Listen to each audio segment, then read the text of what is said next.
ସମସ୍ତେ ଦଳର ପ୍ରେସିଡେଣ୍ଟଙ୍କ ନେତୃତ୍ୱରେ କାମ କରିବା ପାଇଁ ଆସିଛନ୍ତି।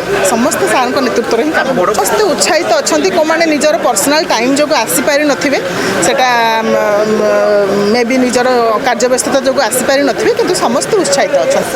ମ୍ୟାଡ଼ାମଙ୍କର ବହୁତ ଦକ୍ଷତା ଅଛି। ସେ ଆଗରୁ ନବୀନ ସାର୍ଙ୍କ ନେତୃତ୍ୱରେ କାମ କରିଛନ୍ତି। 70 ଲକ୍ଷ ମହିଳାଙ୍କୁ ସିଏ ସଶକ୍ତ କରାଇଛନ୍ତି। ତାଙ୍କର ଅଛି ଅଭିଜ୍ଞତା ଅଛି। ସେ ସଶକ୍ତ କରିଛନ୍ତି 70 ଲକ୍ଷ ମହିଳାଙ୍କୁ ମିଶନ ଶକ୍ତିରେ ଥିଲାବେଳେ। ସେଇଟା ଗୋଟେ ଉଦାହରଣ ପାଲଟିଥିଲା ମିଶନ ଶକ୍ତି ଆମ ସରକାରର, ନବୀନ ସରକାରର। ତ ଆଗକୁ ସେଇଭଳି ଉଦାହରଣ ହିଁ ପାଲଟିବ।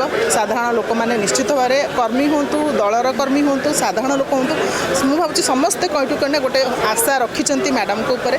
କାହିଁକିନା ମିଶନ ଶକ୍ତି ଗୋଟେ ଛୋଟ ଜିନିଷ ନଥିଲା।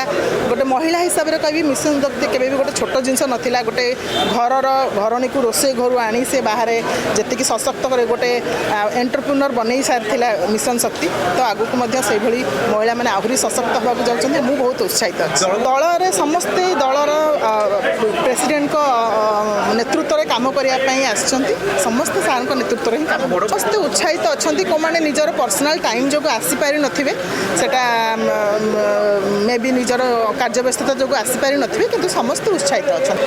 ବିରୋଧ କରୁଥିଲେ ସେଟା ତ ସମସ୍ତଙ୍କର ଗୋଟେ ବ୍ୟକ୍ତିଗତ ଜିନିଷ ମତାମତ ଥାଇପାରେ। କିଏ ବି ବିରୋଧ କରୁଛନ୍ତି, କ'ଣ କରୁଛନ୍ତି, କିନ୍ତୁ ଆମେ ଯଦି ଦେଖିବା ତାଙ୍କ ଟେନ୍ୟୁରରେ କ'ଣ କାମ ହେଇଛି, ଆମର ଅଞ୍ଚଳର ଉନ୍ନତି, ଲୋକମାନଙ୍କର କାମ ହେଉଥିବା ଦରକାର, ଲୋକମାନେ ଉପକୃତ ହେଉଥିବା ଦରକାର, ଆଉ ଅଞ୍ଚଳର କାମ ହେଉଥିବା ଦରକାର।